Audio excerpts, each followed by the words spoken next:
Hi, I'm Andrew at Baker's Gas. We're here today with the Millermatic 255 by Miller. So in this video I'm going to go over the features of the Millermatic 255, what this thing can do, some of the things I like about it, some of the things I don't like about it, and just your common functionality of this machine. So let's jump right into it. You can see, so the Millermatic 255 is a MIG only machine, but it does have pulse capability and it has auto set. So it's got 60% duty cycle at 230 amps.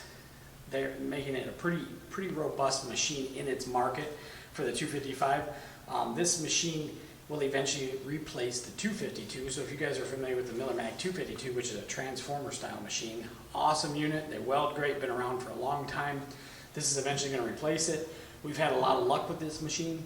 It welds really nice. It's got a good short arc on it, and it is a 208, 230 only machine. So it comes with a molded plug. But we're seeing a lot of people in their home hobby, fab shops, some light industrial fab shops are now running this unit because it does fit a big spool of wire, so a 33 or a 44 pound spool of wire. You can also run an 11 pound spool of wire in it as well. But let's just jump right into the front of the machine on the functionality. We'll turn it on here. So here's your on switch right here, USB for upgrades.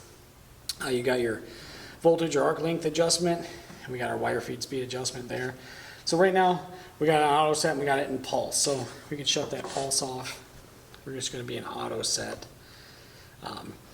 So an auto set, we just tell it material thickness and gas, and then we tell it wire diameter and the material thickness there. So what we're welding and then what gas we're using. But on this unit, so it gives you recommended parameters. So, but we can go outside those parameters. It just gives you a target parameter like that right there. But we can change what we're running here, and then you can do self-shielded flux core, which is going to tell me how to set it up because we want to go electronegative on that. We're going to do gas shielded flux core with 75-25 gas. So if anybody's familiar with gas shielded flux core, predominantly comes in 045 wire.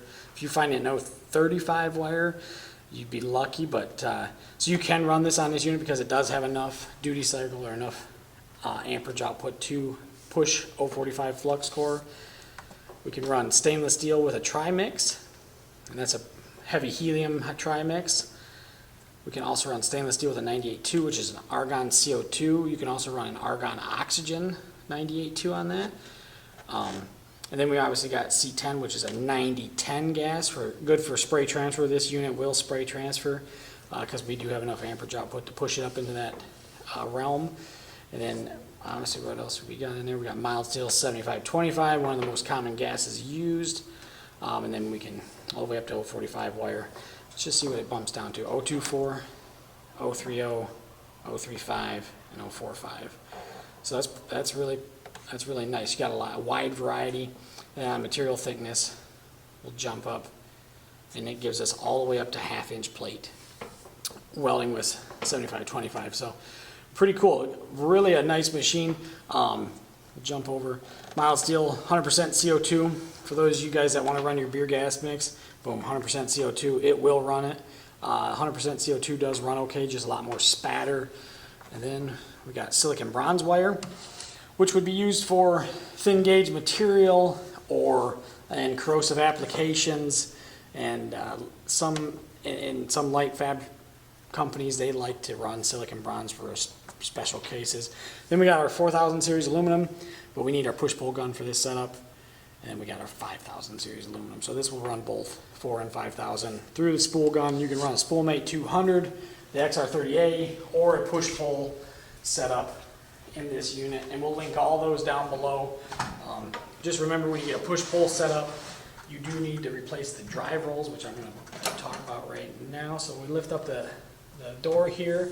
We got our nice sticker, recommended parameters, gases to use, wire type to run, and then our recommended settings that we should run on that.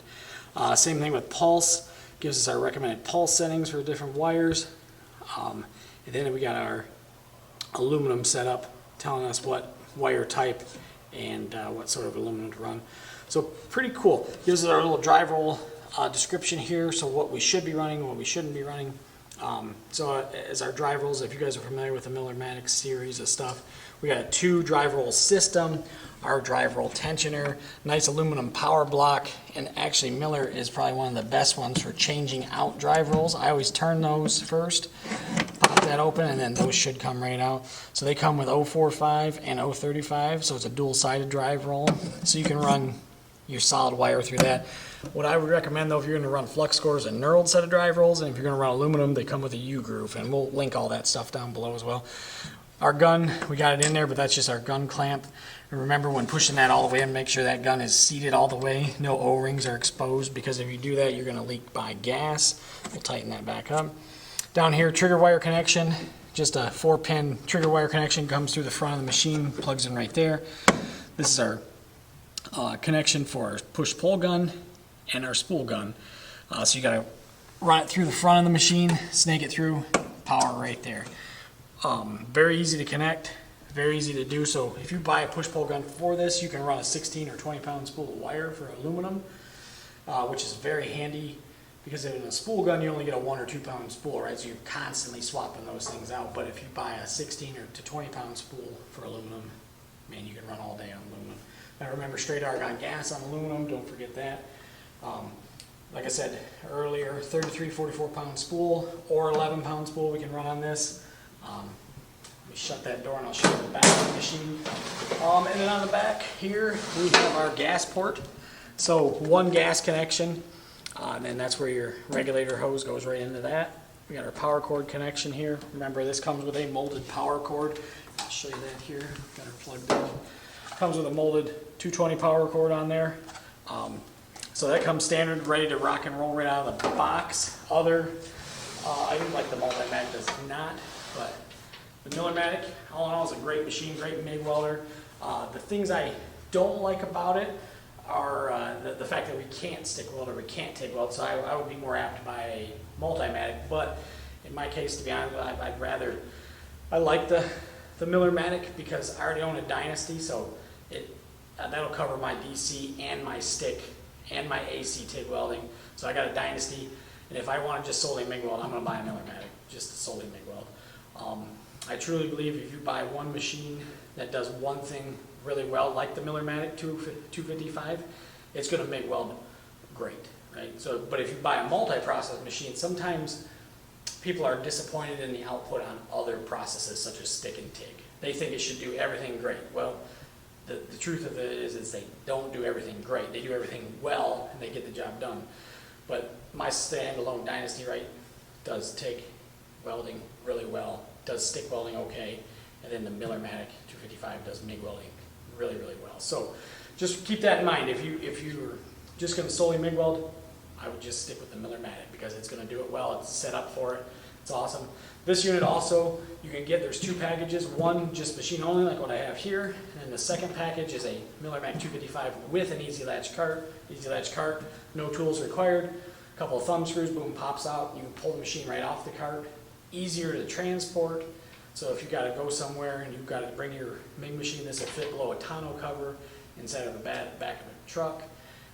And then you can throw your easy latch cart up in there, or you can just carry the machine with it. Whereas like the 252, the older 252s, stand up alone machine, taller, a little bit heavier, a little bit harder to transport. People would always, I don't want to bring that over. This thing, just throw the gas bottle in, take this thing, throw it right in the back of your truck, and you're ready to rock.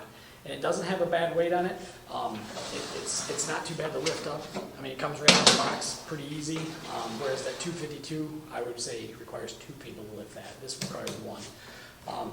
So just a lot more, it's easier to use, a lot more portable. I'm not saying you're going to be doing a lot of portable jobs with these, but I'm just saying if you have to, it's a lot more portable than the 252. But like I said, easy latch cart. So we're going to link both those kits down, or packages down below. Check them out. If you got any questions, comments, leave them down below. We'll do our best to answer them. Thanks again for watching, and stay tuned for some more.